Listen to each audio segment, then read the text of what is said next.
मधुपुर गांव में एक मोटू नाम का शख्स रहता था। उसके पास एक बैलगाड़ी थी। वो बैलगाड़ी में लोगों के सामान यहाँ से वहाँ ले जाता और उससे जो भी उसको पैसा मिलता उस पैसे से वो अपना घर चलाता था। मोटू की माँ झटका मोटू से एक दिन कहती है, मोटू, मैंने तेरे लिए एक लड़की देखी है।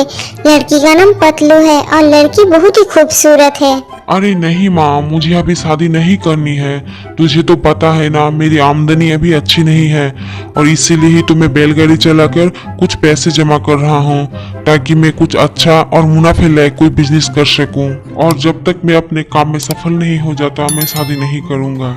उस वक्त के इंतजार में मैं चाहे मर ही क्यों न जाऊँ, है ना?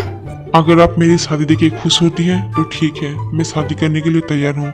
लेकिन दूसरी बार ये सब बातें कभी मत करना मेरे सामने।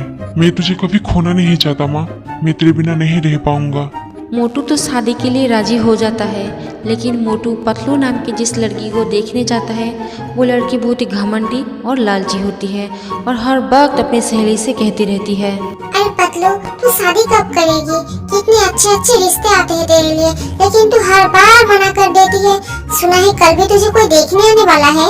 आने तो वाला है पर पता नहीं कैसा है। पिताजी ने तो कहा है कि बहुत अच्छा है, लेकिन तुझे तो पता है ना, मुझे अच्छे से कोई मतलब नहीं है। मुझे तो सिर्फ पैसों से मतलब है और जब तक मुझे मेरे सपनों का अमीर ज्यादा नहीं मिल जाता तब तक मैं शादी नहीं करूँगी। कल जो मुझे देखने आने वाला है वो अगर अमीर ज्यादा हुआ तो ठीक है, वरना उसे भी बेइज्जत करके घर से भगा दूंगी मैं। फिर अगले दिन मोटू और उसकी माँ झटका पतलू को देखने आते हैं और पतलू सज धज के सर पे पल्लू लेके उनके सामने आती है। आपका क्या कारोबार है और आप महीने में कितना कमाते हो? मेरा बेटा मोटू अभी बैलगाड़ी चला रहा है और कुछ पैसा जमा कर रहा है ताकि बड़ा कारोबार कर सके। तेरी हिम्मत कैसी हुई बुढ़िया? अपने अनपढ़ जाहिल गवार बेटे का रिश्ता तू मेरे लिए लाई है? तुम ऐसा क्यों कह रही हो बेटी? मैंने तो पहले ही तुम्हारे पिताजी को सब कुछ कह दिया था कि मेरा बेटा बैलगाड़ी चलाता है। आपने अपनी बेटी को कुछ कहा नहीं था क्या? मेरे पिताजी से तू क्या पूछ रही है बुढ़िया?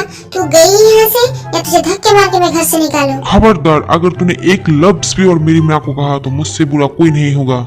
इतनी बेइज्जती के कारण मोटू की माँ को हार्ट अटैक आ जाता है। फिर मोटू जल्द से जल्द अपनी माँ को लेकर अस्पताल जाता है। तुम्हारी माँ अभी ठीक है, लेकिन जल्द से जल्द तुम्हारी माँ का ऑपरेशन करना पड़ेगा, वरना तुम्हारी माँ की जान को खतरा हो सकता है।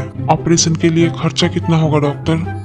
यही कोई 5 लाख के आसपास। फिर मोटू अपनी माँ के इलाज के लिए बैलगाड़ी लेकर शहर आता है काम ढूंढने, लेकिन मोटू को कोई काम नहीं मिलता।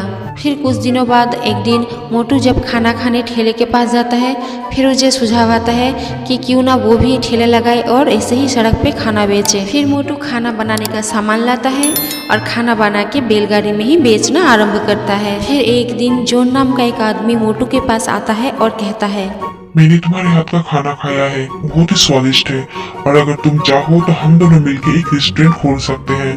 पैसा मेरा होगा और मेहनत तुम्हारी। मैं तैयार हूँ और मैं मेहनत जरूर करूँगा क्योंकि मुझे मेरी माँ के ऑपरेशन के पैसे भी चाहिए। फिर मोटू और जॉन बिजनेस पार्टनर बन जाते हैं और एक रेस्टोरेंट खोलते हैं और ऊपर वाले की मेहनत से रेस्टोरेंट भी बहुत अच्छा चलता है और 6 महीने के अंदर ही मोटू अपनी माँ का ऑपरेशन करा लेता है। फिर एक दिन पतलू मोटू से मिलने आती है।